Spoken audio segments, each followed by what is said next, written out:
سڵاتان لێبێ بەڕێزان لەگەڵتانین بۆ وەرگرتنی پەیوەندەکانتان لەسەر تەوەرێکی تری بەرنامەکەی خۆتان مایکی خەڵک. تەوری ئەمڕۆی بەرنامەکەی خۆتان مایکی خەڵک تایبەتە بە هەردوو پەیوەندی تەلەفۆنی نێوان جەلال تاڵبانی سکرتێری گشتی یەکێتی نیشتیمانی کوردستان و نەشورا مستەفا ڕێخەری گشتی بزوتنەوەی گۆڕان.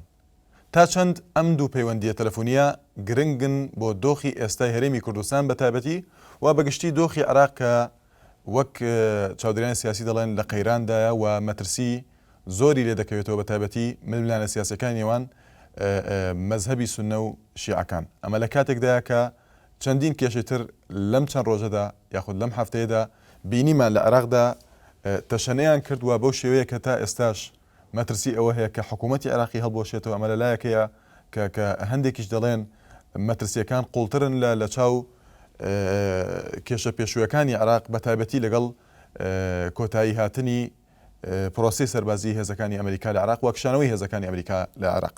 بەڵێ یەکەم پەیوەندیمان ئاڵێ لە سلێمانی. سڵاو لێبێ ئاڵێ خان فەرموو. زۆر سپاس ئاڵێ خان.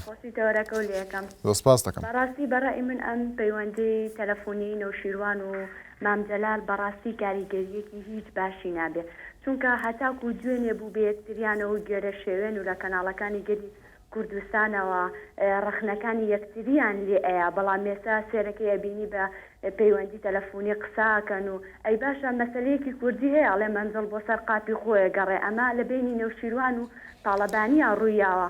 کەواتە ئاڵێ خان بۆ ئەوەی نەگەڕێنەوە بۆ ڕابردوو باس لە ئێستا بکەین. لە ئێستادا ئەم دۆخەی عێراق بەگشتی بە تایبەتی هەرێمی کوردستانیش ئەم زیاتریش با بۆ ئەوەی عێراق قسە بکەین کە هەندێک دەڵێن حاڵەتەکانی ئێستا یاخود دۆخی ئێستا عێراق وای کردووە کە نزیک بوونەوەیەک ڕووبدا لە نێوان لایەنە سیاسیەکان. تا چەند گرنگە بۆ ئەم دۆخی ئێستا جەنابەت پێت وایە کە گرنگ نییە، بەڵام هەندێک دەڵێن ئەمە هێمایەکە بۆ ئەوەی کە لەمەوە دوا پەیوەندیەکان قوڵتر دەبنەوە و دەوترێت کە یەک ڕیزی لایەنە سیاسی کوردەکان گرنگە. خۆی وەڵی نازان بڵێم چی بەڕاستی من پێم وایە ئەو پەیوەندی تەلەفۆنیشیان هیچ کاریگەریەکی نابێ، وەکو سەرەتاش ئاماژەم پێکرد، چونکە هەتاکو دوێنێ بوو ئەی بۆچی یەکەم جار مامجەلال و نەوشیروان مستەفا بەیەکەوە بوون، ئەی بۆچی ئەگەر نەوشیروان بیزانیە مامجەلال خراپە بۆچی لایەنی ئۆپۆزیسیۆنی دروستە کرد، ئەی بۆچی ئێستا نازانم یعنی مامجەلال باشە بۆچی چوونەتەوە لای یەک و بەڕاستیەوە هیچ کاریگەریەکی نابێت، چونکە هەتاکو دوێنێش بوو هەردووکیان بەیەکەوە بوون، هەرە و مامجەلال و نەوشیروانەش بوو کە تا دوێنێ بوو قسەیان لەگەڵ یەکتری ناکرد ێسەر پەیوەندی تەلەفۆنیەکەن و زۆر سپاسیش. بەڵێ سپاس بۆ ئاڵێ خان لە سلێمانی. بەڵێ بەڕێزان دیارە هەرچەندە هەندێک لە بەرپرسانی باڵای بزوتنەوەی گۆڕان کۆبوونەوەی ڕاستەخۆی نێوان تاڵەبانی و نەشورا مستەفا بە تایبەتی و کۆبوونەوەی نێوان سەرکردایەتی یەکێتی نیشتیمانی کوردستان و بزوتنەوەی گۆڕان بەگشتی بە دوور دەزان، بەڵام سەرچاوەیەک لە یەکێتی نیشتیمانی کوردستانەوە سەرڕای ئەوەی جەختی لەوە کردەوە کە ئەم پەیوەندی تەلەفۆنیە دوێنێ دووبارە ئەنجام درراوە پاش ئەوەی سێشەمەی ڕابردوو بینیمان یەکەم پەیوەندی تەلەفۆنی بوو کە ئەنجام درا. باسی لەوەش کردووە ڕاشی گەیاند کە پێدەچێت بەم نزیکانە تاڵەبانی و نەشورا مستەفا کۆبوونەوەیەک ئەنجام بدەن، کەواتە ئەوەی کە گرنگە لەم پەیوەندی تەلەفۆنیە و ئەگەر هاتو کۆبوونەوە ئەنجام بدرێت تا چەند گرنگە بۆ یەک ڕیزی لایەنە سیاسی کوردەکان بەگشتی و بە تایبەتی نێوان بزوتنەوەی گۆڕان و یەکێتی نیشتیمانی کوردستان. بەڵام دووەم پەیوەندیمان کاک دەشتی لە هەولێر. سڵاو لێبێ کاک دەشتی فەرموو. سڵاو کاکشان زۆر سپاس. زۆر سپاس کاک دەشتی. پێم وایە هەر پەیوەندێک لە خزمەتی هێوربوونەوەی بارودۆخی کوردستان و خزمەت گەاندن بە ناوچەکە جێگای دەستخۆشە، بەڵام ئەم پەیوەندەی هەردوو بەڕێز پێم وایە خزمەتێکی ئیزبیانەیە بۆ یەکترنەک خزمەتێکی نیشتیمانی لەگەڵ ڕێزم بۆ ئەم دوو بەڕێزە بۆە وەروەک ئاڵەخان ئاماژە پێدا تا دوێنێکەش ئەمان یەکتریان بە تۆمەتبار و لاپەڕە ڕەشەکان یەکتریان هەڵدەداوە.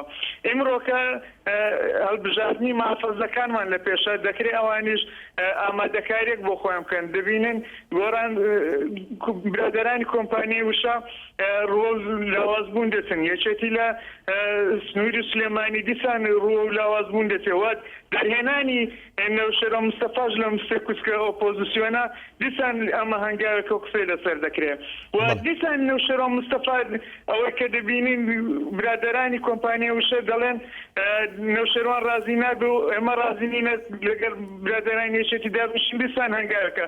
من پێم وایە تا ئەمەکردنی ئەم دوو بەڕێزە یاریەکی سیاسیە دەیکەن بکەن ئەم یاریەش درێژە کەواتە بە کورتی کاک دەشتی پێت وایە تەنها ئامادەکاریە بۆ هەڵبژاردننی پارێزگاکان واتە پەیوەندی بە دۆخی ئێستا عێراق نیە بە تایبەتی باس لەو کراوکە لە پەیوەندیەکەدا باسییان لە دوا گۆڕانکاریەکان و ڕۆژی ئێستا عێراق کردووە پێم وایە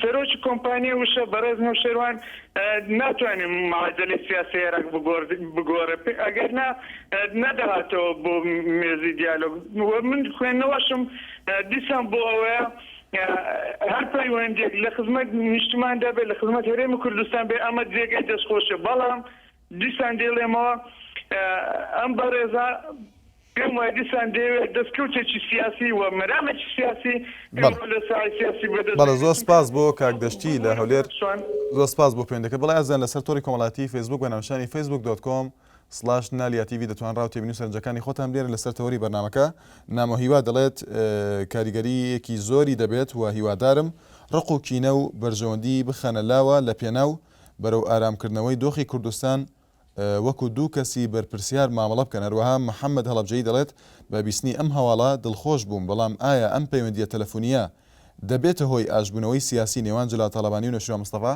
بەڵێ پەیوەندیکی ترمان لەگەڵدایە کۆڕەک لە باسرمە سڵاو لێ بێفەرموو کاکشان هێوارت باش زۆر سپاس هێوارت باش کا کۆڕەک زۆر سپاس دەکەم کاکشان گیان سپاس دەکەم دەستخۆشی و بەرنامە جارەت لێکەم زۆر سپاس دەکەم زۆر سپاس کارێک ئامندەران سیارەیدا قسووریش حافوکە کاکشوار جان نزان تەوەرکەت لەسەر سیا باساکە قسووریم حافکە لەگەڵ برانی کۆتڕۆل یەک دەقەت خوا بە کورتی باسیەکەم تەلەفۆن سەقەپات نەکەن فەرموو کا کۆڕەک لای ناخێنەوە نسبەت لە نەعیی باسرما بەڵێ لە سای سەرۆک بارزانی شتمان بۆ کراوە بەس گلە یەکمان لە ناوی شخصەکەش نادەم چیە با ناوێنین بەڵێ یەک کاکشوارجان مۆلیدەی هەیە 14 ساعتان پێ نەکراوە لە مانجی یەک لە 11 ئەتە 12 ئەکا ئێکمەک 14 ساعت مۆلگە پێ نەکراوە پارەم نۆ هاتووە 14,000 نە هەڕۆ شەو پارەم بۆ هاتووە پارەی ڕیسی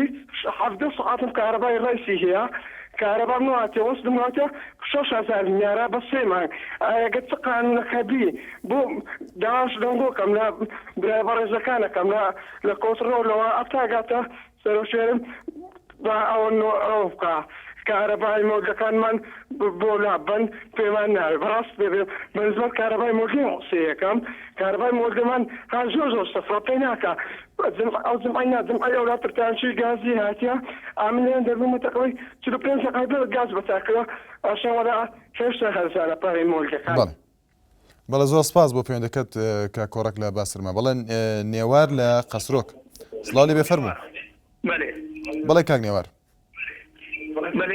الو جوانی باشی برا زۆر سپاس دەکەم کاک نێوار خوشی بەرنامەتەک زۆر سپاس دەکەم راضی بیت بەێ بابەتی نەسەر موضوع سەر پێشمەرگەیە نەسەر موضوع سەر مام جەلال فەرموو کاک نێوار بەس ماوێن موضوع بابەت بەڵێ فەرموو بەڵێ ئەمە 17 ساڵ هەست پێشمەرگە سەر حزبێدام بەڵێ لێرە 3 ساڵە بژنەمە سەرێ هەیدێ سەرێ ساڵی ینی ڕاتە بێمە 325 بیدارین بەڵێ کاک نێوار ئەگە دوورکەویتەوە لە تەلەڤیزیۆنەکە کاک نێوار بەردەوام بێ ئەگە دوورکەویتەوە لە تەلەڤیزیۆنەکە بۆی باشتر گوێمان لێت بێ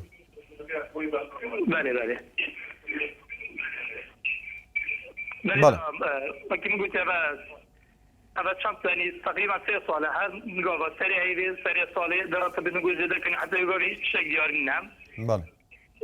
بيجي بيدارين دخل اشتراك بارزاني كانوا برلماني كردستان كانوا الموضوع ما فيش مرجع برشا بتوار جبتن. وكان يعني فيش مرجع زيرافاني واسايش شرطة وانام. بله.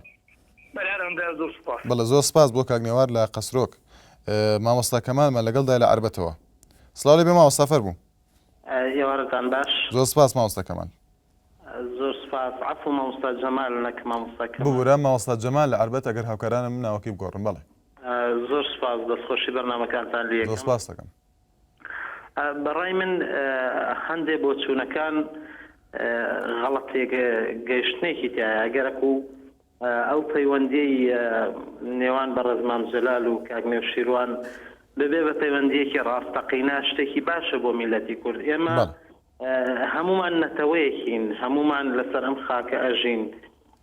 پێویستمان بەوەیە کە سیاسەتمەداری ئەم خاکە ئەم نەتەوانە ئەم نیشتمانە بەڕاستی لە یەک زیاتر نزیک بنەوە ببن بە یەک دەست یەک دڵ. ئەمڕۆ گەورەترین هێز یەکێتیە، برایەتیە، یەکگرتنە لە یەکەوە نزیک بوونە بۆ گەلی کورد بە تایبەتی لەسەر خاکی عێراق. بەڕاستی نازانم یعنی هەندێک خەڵک بۆ دائیمەن ئەبێ بە گومانی خراپ سەیری ئەم سەرکردانەی ئێمە بکەن. هەر لایەکیان پێشدەستی کرد بێ ئەو لایەن لەویکیان گەورەترە، هەر لایەکیان بێوێ ئەم برایەتێ بچەسپێنێ لەوی کە گەورەترە. بەڕاستی بەڕای من بە کورتی یعنی پێم باشە ئەو پەیوەندی بێ بە پەیوەندیەکی زۆر باش، نەک تەنها بۆ مام جەلال و کاک نێوشیروان و هەواڵ مام جەلال، بۆ هەموو لایەنەکان، بۆ لایەنە ئیسلامیەکان، بۆ پارتی دیموکراتی کوردستان بچینەوە بۆ خۆمانە جارێکی تر بینەوە سەرمێزی گفتوگۆ. ئەم میلەتە چاوەڕێی شتێکی باش لە ئەو سەرکردە بەڕێزانەکە. بەڕاستی چاوەڕێی شەڕ و ئاژا و دووبەرەکی و کۆمەڵێشت ناکات کە بە چاوی خۆمانەی بینن. خەڵک زۆر بێزارە، خەڵک زۆر بێتاقەتە. ئەگەرەکو ئاوا بڕوا هەمومان غەرقە بین و بەلەمەکەی شەکەوێتە ژێر ئاو و سەرکردەیەک و کرێکارێک و مامۆستایەک و شۆفێرێک وەکو یەک لە ناوەکە غەرقە بێت. بەڵێ سپاس بۆ مامۆستا جەمال لە عەربەت.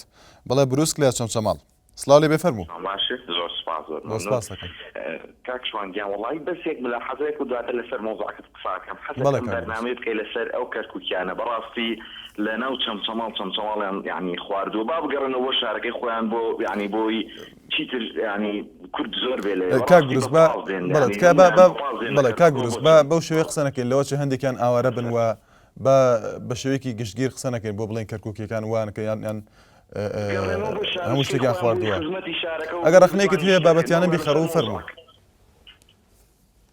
بەڵێ لەسەر مۆزوعەکە بەڕاستی ئەو مۆزوعی پەیوەندیە ئەوە وەستی کورد لە بەغا بەرەو خراپبوونەوە بۆیە بەڕێز مام جەلالیش یعنی زانیوێ باری لە لێژیە ئەوێت یعنی پەیوەندیە بکا بۆی بەڕێز نەوشیروان مستەفا تاوەکو ئەگەری پێکهێنانی حکومەتێک هێندایەکایەوە کە بەشداری کوتلەی ئەوانی تێدا بێ دووری بکاتەوە لە تەنها و تەنها ئەوەی هیچی تریکانیە بۆیەتی ڕێگریەکی لێ بکە ئەگەرنا بۆ پێشتر ئەم پەیوەندیێنە و بۆ لە حکومەت دوور خرانەوە بۆ لە شتەکانی کە یعنی شتەکە ڕوونە وەختێکە کە ئەگاتە ئاخیری شتەکە پەنا بەنا بەر ئەو شتە ینی تەنها و تەنها ئەوەیە.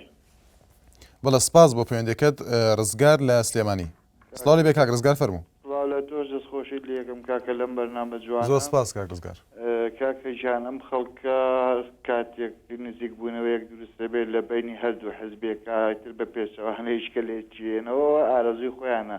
بەڵام بەڕای من هەر نزیک بوونەوەیەک لە بینی هەر حزبێکی کوردستانی بێ، هەر قوهێزێک بێ، هەر گروپێک بێ، ئەمە کارێکی زۆر باشە. ئێمە لەکوێ هەمومان ئاشتەوایی لە بنێوانمان هەبێت و لەکوێ هەمومان ناتەبابین. هەر کاتێک ئێمە یەکگرتوبی نەتوانین لە هەڵوێستەکانمان یەکگرتوبی نەتوانین لە بڕیاری چارەنووسی میلەتەکەشمانە یەکگرتوبین. ئێمە ئەمڕۆ زۆر پێویستە نەک بۆ تەنها بۆ بەڕێز مام جەلال و بەڕێز کاک نێوشیروان بەڵکو بۆ بەڕێز کاک مەسعود بەرزانی و بۆ بەڕێز سەلاحەدین بەهادین و مامۆستا عەلی باپیر و پێویستە ئەنجومەنێکی نەتەوەیی کورد دروست بێت کە بتوانێت لەم بارودۆخەی ئێستاە کە ئێستا ئەوە بینین لە عێراقا چه ئاڵۆزیەک و چ پشێویەک لە بینی شیعەکان و سونەکان هەیە بتوانێت ئەم هەلێکی زێڕینە بەڕاستی بخۆزرێتەوە. تەنها خەمی بودجە و پارە و خەمی گومرگ و نازانم شتی ئەم لەولامان نەبێ. ئێمە هەلێکی گەورەمان لە بەردەمایە کە بتوانین کیانێکی سەربەخۆ بۆ میلەتەکەمان دروستکەین کە بتوانین ئێمەش ئاوایەکمان هەبێ و فەڵەستینیەکان کە دوای چەندین ساڵە لە توانیان بەهۆی ئەم بەهاری عارەبیەوە هەرێک قۆزنەوە کە ئەم دیکتاتۆرانە نەمان بە توانە و ئاشبوونەوەی نێوان. کاک ڕزگار پێت وایە ئەم دوو پەیوەندیە تەلەفۆنیە کاریگەریان دەبێت یاخود ئەنجامێکی وایان دەبێت بۆ دۆخی ئێستا؟ بەڵێ بەڕێز ئەمەزانی چۆنە من باشتێکە پێ بڵێم ئێستا لە بینی بەڕێز کاک نێوشیروان و مام جەلالە خوێن نەڕژاوە تاوەکو بتوان. ئێمە لە 60 ساڵێک بینیمان یەکێتی و پارتی شەڕیان کرد و بە هەزاران گەنجی کورد خوێنی تیاڕژە و ئاخریشی هەر لەسەر مێزی گفتوگۆ و تەلەفۆن و ئاشبوونەوە ئێستا ئیتیفاقێتێکی استراتیجی هەیە لە بینی دوو حیزبەیە و بە شان و باڵێ هەڵەیەن ئێمە یەکێتی و گۆڕان هەڵقوڵاوی یەکسەر چاوەن یەک بەس ئەوەیە لەوانەیەکی کێشەیەکی بڵین ئەتوانین بڵین تەکنیکی حیزبی ئایدۆلۆژی حیزبی لە نێوانیان هەیە. بەڵێ زۆر سپاس بۆ کاک ڕزگار لە سلێمانی، سپاس بۆ پەیوەندەکەت، زۆر سپاس بۆ پەیوەندەکەت. بڵێ سەرخێڵ پێنجوێنی دەڵێت من وای بۆ دەچم کە پارتی دیموکراتی کوردستان پێش ئەم تەلەفۆنەی تاڵەبانی پەیوەندیان لەگەڵ گۆڕان بەرەو ئاسایی دەچوو و لەم کاتەشدا ئەمە دەڵێت ئەم وەزع ئاڵۆزا ڕووی کردوتە کوردستان و عێراق و ناوچەکە ئەمەش هۆکارێکی تر هەروەها منسوور دەڵێت من پێم وایە ئەمە هەنگاوێکی باشە بۆ لێک نزیکبوونەوەی سەرجەم لایەنەکان بۆ بەرەو پێشچوونی پەیوەندیەکان. دیارە لە زۆربەی ئەو تێبینیانی کە هاتوون لە ڕێگەی فێسبوک هەروەها پەیوەندیەکان تا ئێستا زۆربەی بەشداربووان گەشتبینن بەپێی زۆرینە قسە دەکەین. دۆسکیمان لەگەڵدایە لە دوهۆکەوە. سڵاو لەبێ کاک دۆسکی فەرموو. سڵاو لە تەجیبەنەدان باش کاک شووە. زۆر سپاس دەکەم. ڕاستی ئەم گەلڤان پەیوەندیانە بە سیاسی هەر سەرکردەکێ کوردی پەیوەندی دەگەل بکات ئەم ڕاستی بگەرینەوە جێ دڵخۆشیامەیە. بەس ئەس بینم هەکە بەرژەوەندی تکەسەتی دا نەبن. يعني ملتي دابن سكنا زاروكا تشابوال زاروكا بيتن روك دي مازن بيدا بينيتن كوفا ميجوا كمازن هبوت وقت كيدا شكو حمرت بوريتن هر روجاكات بوريتن كيسه ملت كرد شيتن دفت هم روجات جمرين نه ام خپلیم سالا جكسل وتقالك نخوش دلواي ديالك اي باغش ندل خو همي باغش كان كاك دوسكي پێت وایە بەڵێ باس لە دڵپاکی دەکەی پێت وایە ئەو تێبینیەی مامۆستاکەمە جەمال لە عەربەتەروەها کاک ڕزگار لە سلێمانی دەڵێن بۆ بەگومانەوە سەیری ئەم لێک نزیکبوونەوەانە دەکرێت و هەروەها کاک ڕزگار دەڵێت بە پێچوانەوە لێکی دەدەنەوە ئەمە بۆ پێت وایە ئەم گومانانە بۆ هەن بۆ ئەم پەیوەندیانە یاخود بۆ ئەم لێک نزیکبوونەوەیە نه از خود بینم هکر پیوندی هر به که پیوندی که بجاتن ده پتر نیزی که کدو بیتن یعنی هر سرکرده که بلا بوی کدو هر یک کسش خوش کسا که ماستر ندانید ملت مش خرا ماستره ملت مش خرا ماستره یعنی امر ده بود بیتن دو ماهی که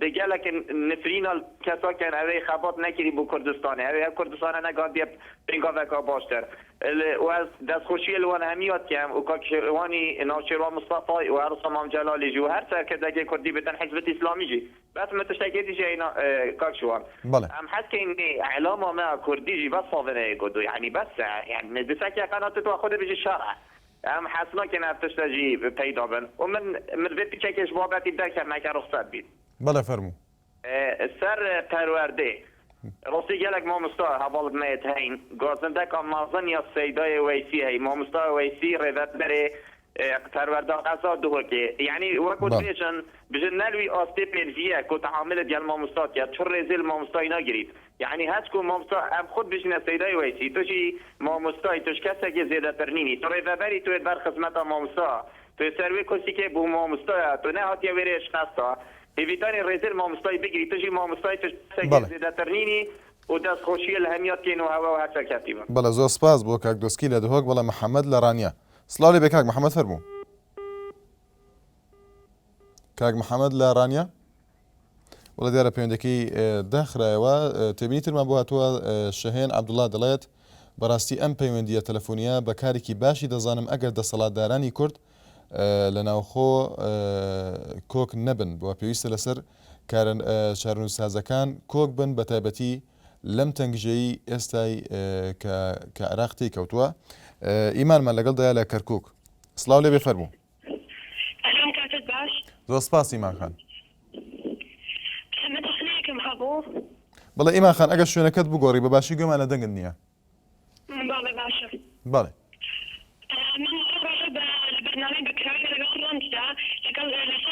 خۆراکانی کۆکوازکیان باش نییە بگاتاندانا بوو کە چیسە خۆتان ڕکلامی بۆکەن لە کەناڵەکەتان ڕکلام بۆ چی کراوە ئیمان خان تێ نەگەیشتم بۆ شیری پدرا کە چی ڕۆژە بەرنامەکەتان خۆتان کۆلیتی باش نییە ئیمان خان بە باشی گوێم لێت نییە نازانم بەس ئەوە تێگەیشتم کە ئێمە ڕکلام بۆ شتێکەکەین کە ماوەکەی بەسەر چووە بەڵێ بەڵێ کەی ڕکلامی بۆ کراوە ئەمە؟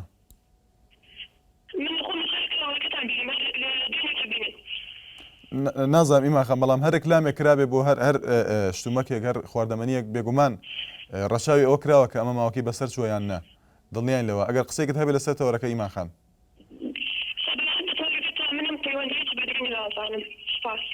زۆر سپاس بۆ پەیوەندیەکەت. بەڵێ شێخ لەتیف لە ژاراوە. سڵاو لێ بێ کاک شێخ فەرموو.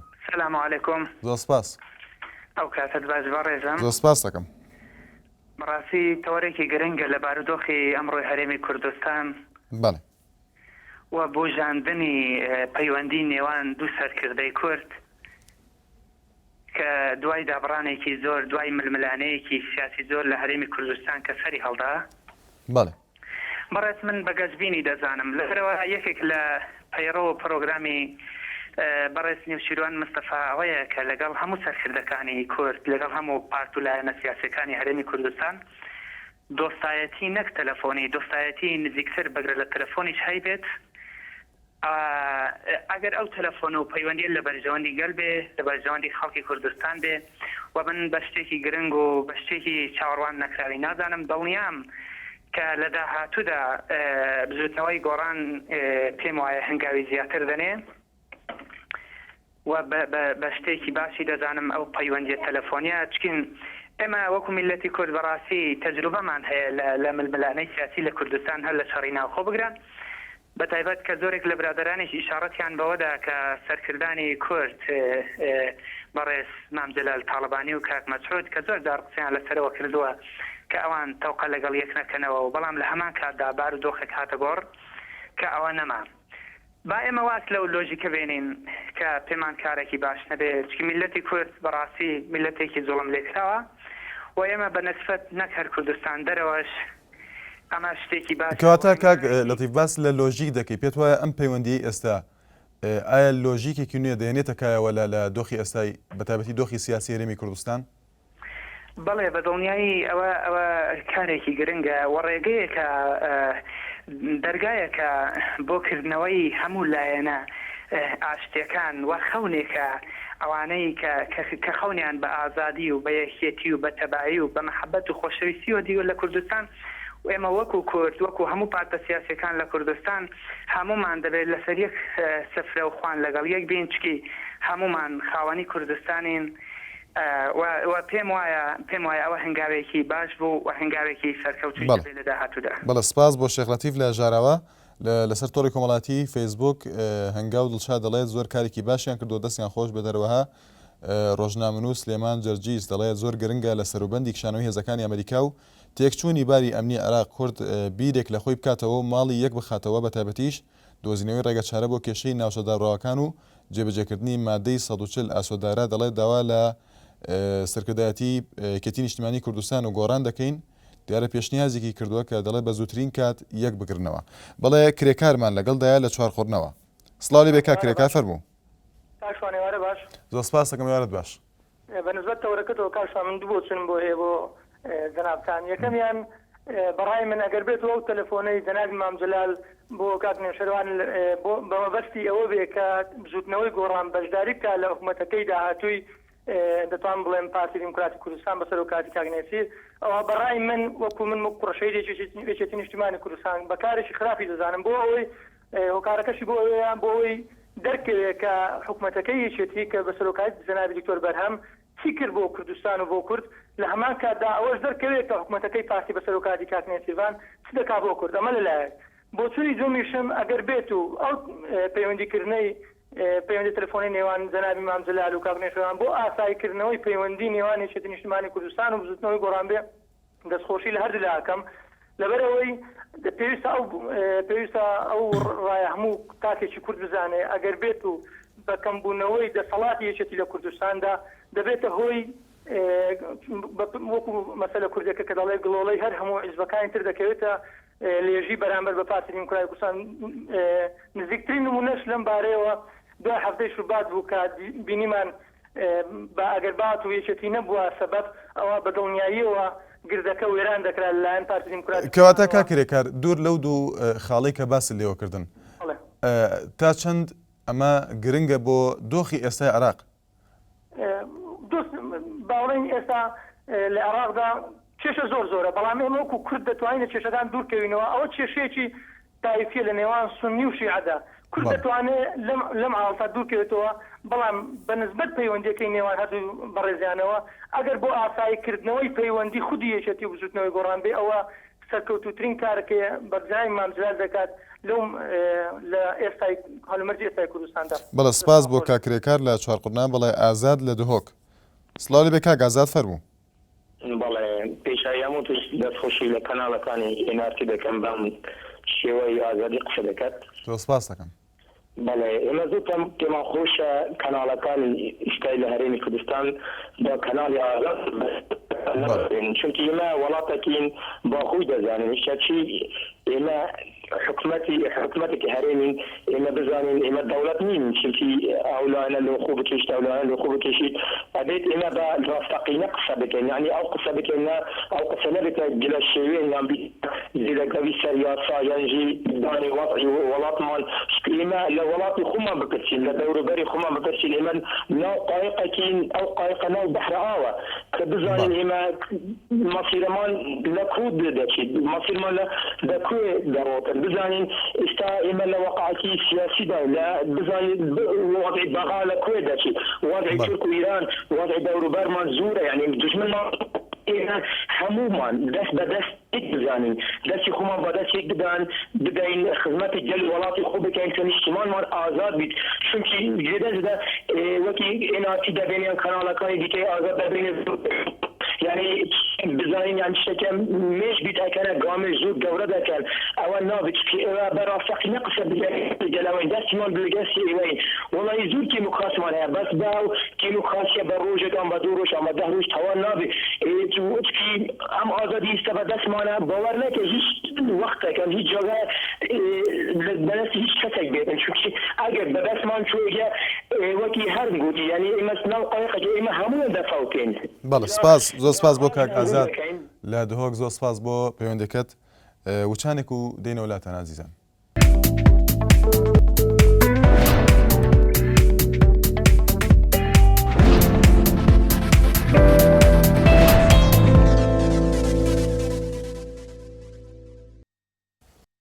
بەڕێزان بەردەوامی لەگەڵتان لە سەرتۆڕی کۆمەڵایەتی فەیسبوک تێبینیمان بۆ هاتووە ئەحمەد گۆران دەڵێت سەرەتا دەستخۆشی لە بەرنامەکەتان دەکەم زۆر سپاس دەکەین دەڵێت بەڕای من لەو باردۆخی ئەمڕۆی عێراق و کوردستان ئەو پەیوەندیە گرنگیەکی زۆری هەبوو بۆ یەکڕێزی کورد لە بەغدا و دەڵێت ئینشاءالله لە داهاتوودا کۆبوونەوەش دەکرێت لە نێوان کاک نەوشیروان و بەڕێز تاڵەبانی و زۆر سپاس سەرکەوتوو بوون بە پێی ئەمە تێبینی ئەحمەد گۆران بۆ هەروەها هەرێم شەهید دەڵێت هیوادارم یەکێتی و گۆڕان و ئەو دوو سەرکردەیە ڕێبکەون هەروەها بەرهەم عامر دەڵێت زۆر سەیرە بەلامەوە ئەم سەرکردانی ئێمە تا لێیان نەقەومێت قەدری یەکتر نازان و فەضلی بێگانە ئەدەن بەسەر یەکتردا بەڵام هەر پێگەیەکیان کەوتە مەترسیەوە پەنا بۆ یەکتر دەبن.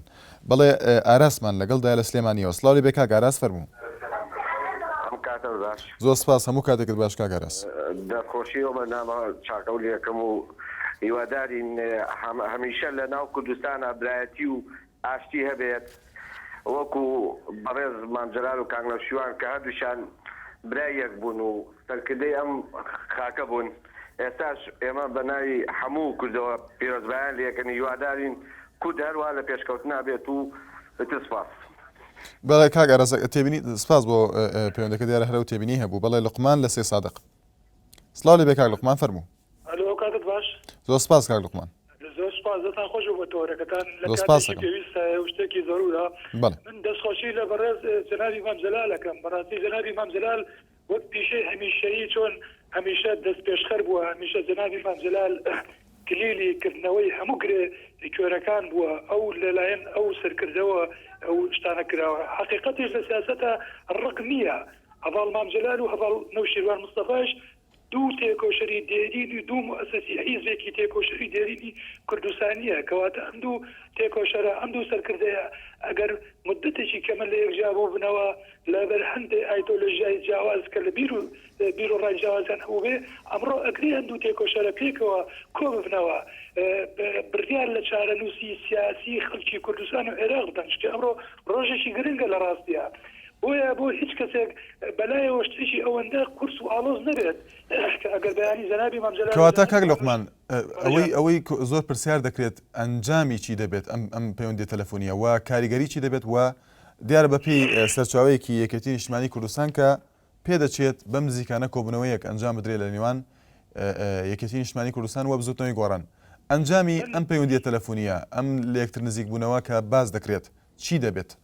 ئەم نزیکبوونەوەی من بەڕێی خۆم بۆ ماوەیەک ئەو کەشە ئاڵۆزەی کە هەیە لە ئەعلام و لەناو ئەندامەکانی هەردوو حیزبا هێور دەبێتەوە بەڵام ناتوانم پێشبینی ئەوە بکەم کە 100% ئەنجامی باشی ئەبێ بەڵام من لێرەوە وەکو حاڵەتیشی ئەم کوردستانە داوا ئەەکەم لەبەرز کاکنەوشوان کە پیاوێکی تێکۆشەر و دێرینی خەڵکی کوردستان بووە حەق لەگەڵ مام جەلالە پێک بێنەوە سەرپەرشتی ئەو حیزبە تێکۆشەرە ڕەسە نەبکەن کە دەریایە خوێنی ڕستۆ لە پێناوی ئەو میلەتەیە تا ئێزش خوێن دەبینی کاکنەوشوان و جەنابی مام جەلالە نەڕژاوە ئەم دوو حیزبە هەردووشان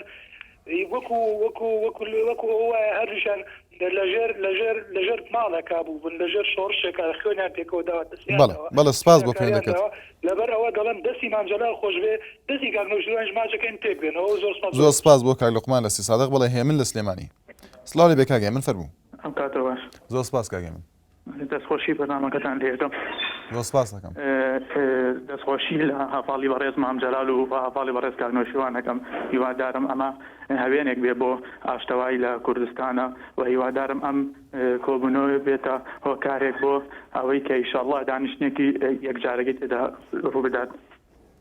بەڵێ کاک هێمن دیارە مامۆستا جەمال هەروەها کاک ڕزگار باسییان لەوە کرد کە ئەم جۆرە پەیوەندیانە ئەم جۆرە نزیک بوونەوانە بە پێشەوانە لە یەک دەدرێ هەروەها کاک جەمال یاخود مامۆستا جەمال لە عەربەت دەڵێت گومان دەکرێت لەم نزیکانە یادەوە دیارە و پێی سێر بوو کە گومان هەیە بەڵام مەبەستی ئەوەی کە گومان دەکرێت بۆچی ئەم گومانە هەیە و ئەنجامی چی دەبێت ئەم دوو پەیوەندیە تەلەفۆنیە؟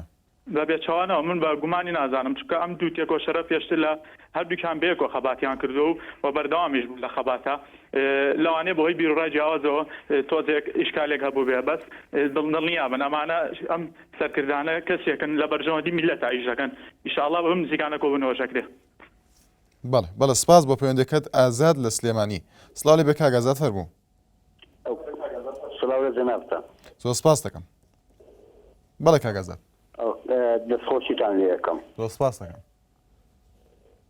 برای بەڕێزە من ئەو کاتانەم بیردێتەوە کە ئێستا ئەو دوو پەیوەندی تەلەفۆنی لەبینی ئەو دوو بەڕێزە ئەو کاتانەی شاخم بیردێتەوە کە بەڕێز مام جەلال گوت کاکەنەوە لەسەر جیهازە با جێم لە دەنجی بێ هەر یەکە لە جەفەیەکی دوور لە یەکاوە کە لە یەکە دوورە بوون دیارە ئەو دوو بەڕێزە هەر بەیەکەوە جوانن و جێگای دەستخۆشیە جێگای ستایشە نازانم من ئێستا نەکار خۆشی خۆم خۆشی کەواتە کاک ئازاد کەواتە دۆخی ئێستای عێراق بەم شێوەیە کە دەیبینین و باری ئەمنی بەتایبەتی تێکچووەوە تەقینەوەکانی بەغداوە من پێ دەڵێن ئایا تا چەند ئەمە گرنگە بۆ یەکڕێزی لایەنە سیاسی کوردەکان لە دۆخی ئێستای عێراقدا؟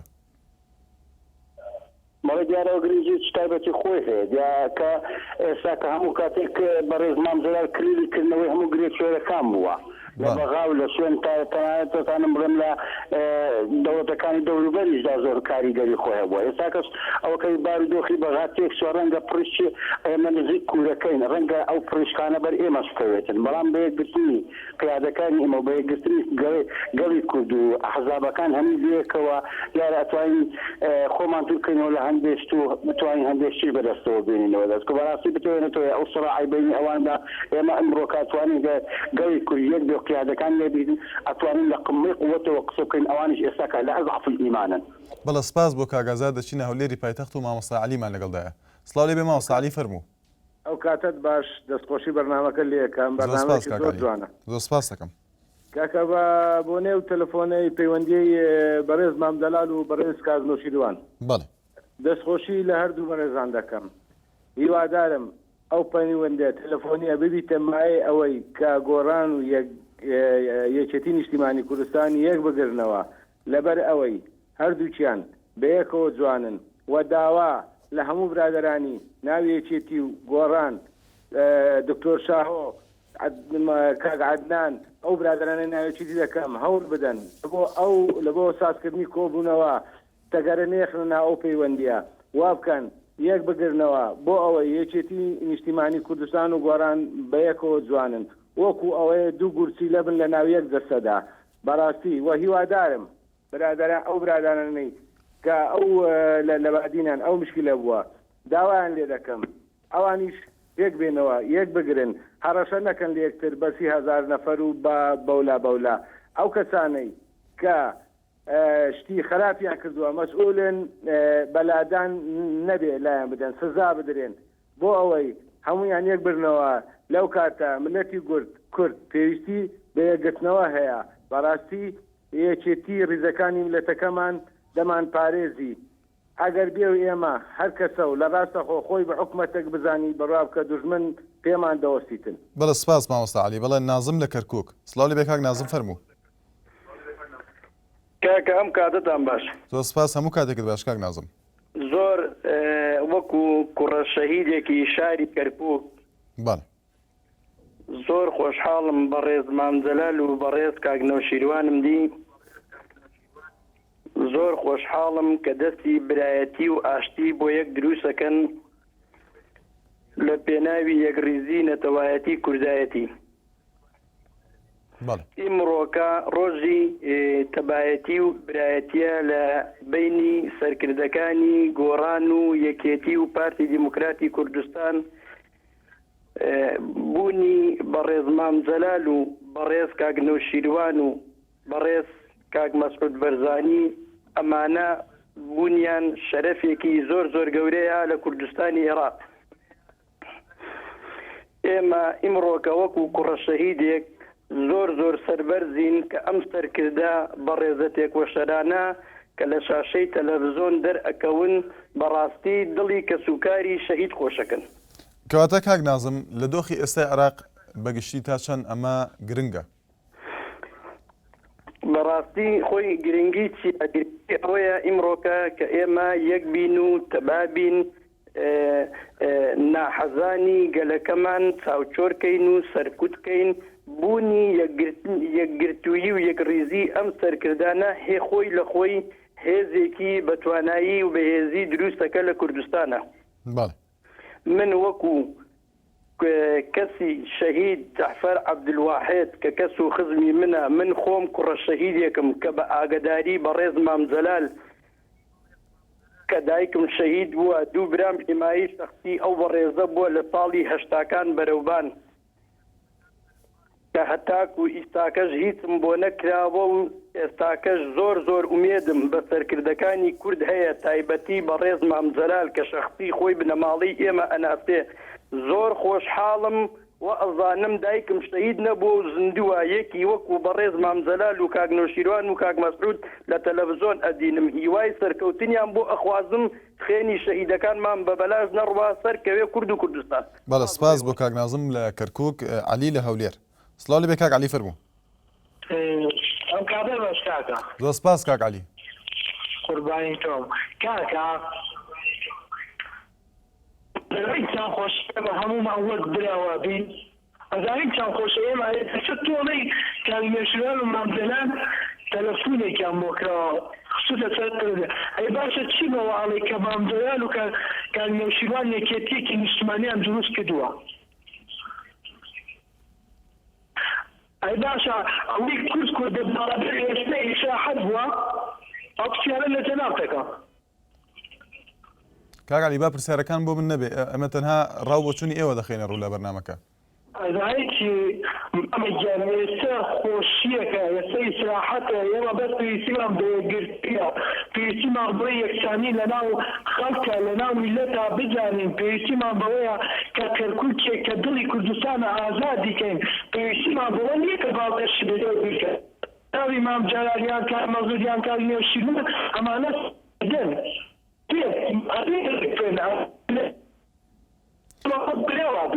سپاس دەکەم بۆ دانیشتەکە ئێمە دانیشاندووە سپاس بۆ تێبینانی خەڵک کە وەریەگریت. بەڵێ زۆر سپاس بۆ کاک عەلی لە هەولێر سپاس بۆ پەیوەندیەکە دیارەدەنگیشی بەباشی ناهاتنە هەندێک لە وشانی کە بەکار هێنا بەکار تێنەگەیشتم لێی باوکی بیلال لە سلێمانی بڵێ دیارە پەیوەندەکەی داخراوەوە. باوکی محەممەدمان لەگەڵدایە. سڵاو لێ بێفەرموو. زۆر سپاس باوکی محەممەد فەرموو. کاکەمە شوێمان خۆشە بۆ دادشتەی بۆ تەلەفۆنی بەڕێز مامزەلال و کاک نەوشیروان. بەڵێ بەس کورد ئەوەی پێخۆشە کە هەبوو یان بن بە یەک. بەڵێ باوکی محەممەد. یەکبوونی هەر هەمویان هەمومان ئیسفادەی لێکی چەپڵە لێدان بۆ دانەیەک و بۆ دوودانە ئەوێ مای مسیبەت بۆ هەموو گەلی کورد. ئێمە داواکەین کورد هەموو یەک بێ لەبەرەوەی ئێمە ئەمڕۆ شیعە هەموو یەکە لەوانەیە بەیانی ئەمڕۆ لەسەر هاشمی دوو بەیانی لەسەر ئێمە بێت. ئەبێ سیاسەتمەدارانی کورد عاقڵ بن و ئاگاشیان لەو وەزعە بێت کە ئەو دوای ئەوەی کە ئەوان ئەو مەشاکیلانە بۆ هاشمی دروستەکەن ئێمەش دوای ئەوان دەبنە مشکلەیە بۆ ئێمەش لێمان دەدەن و مەشاکیل بۆ کورد دروستەکەن. بەڵێ سپاس بۆ پێنج کورسیە ناوە خۆ حیزبەکەی خۆی نەیاوەتی بیلەتی کورداوێتی ئەوەی داوێتی پێکە لە هەردووکیان حادسە. سپاس بۆ باوکی محەممەد لە هەڵەبجە لەسەر تۆری کۆمەڵاتی فێسبوک شاسوار علی دەڵێت بۆ هیوایی ڕەوشەکە بەرەو باشی بڕوات هەروەها بێگومان دەبێت هەردوو لە هەنگاوی لێک نزیکبوونەوەی زیاتر بدەن.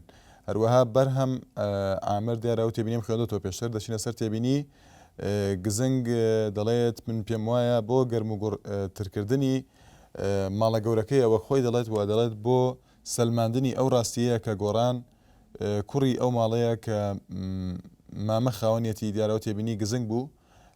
سەفەر چۆمانی دەڵێت دەستیان خۆش بێ بەڵام هیوادارم لە هەموو کاتێک ئەم پەیوەندیانە بەردەوام بن نەک تەنها لە کاتی تنگانە. جێگر هەرکی دەڵێت بەڕاستی ئەمە شتێکی زۆر باشە کە ڕووی داوە و خۆزگا ببێتە مایی ڕێخستنی ماڵی کورد. بەڵێ باوکی بڵندمان لەگەڵدایە. سڵاو لێ بێفەرموو. برام وەکاتت باش. زۆر سپاس دەکەم هەموو کاتێکت باش. باشی بە قوربان. زۆر سپاس دەکەم.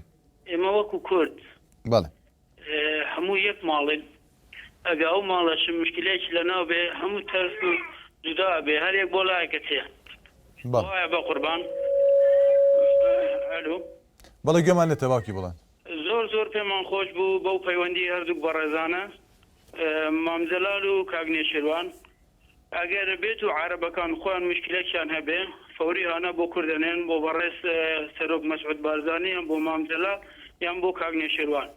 ئەگەر بێت و ئێمە کورد خۆمان لەناو خۆمان یەک بگرین یەک دەست بە یەک دەنگ یعنی لە پەرلەمانی عێراق هەموو یەک دەست بین 2012 ئێمە دەوڵەتی کوردی ڕادەگەینین و دەوڵەتی کوردیش بەدەست دێنین ئەگەر کورد لەناو خۆی یەک دەست بێت. بەڵێ زۆر سپاس بۆ باوکی بڵند.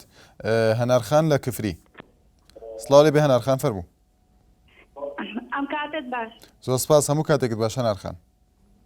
وڵات دەستخۆشی لە کاک نەوشیروان و مامزەلالەکەم بۆ تەلەفۆنیانە. بەڵێ وڵای کاک نەوشیروان سەرکردەیەکی لێ هاتووە.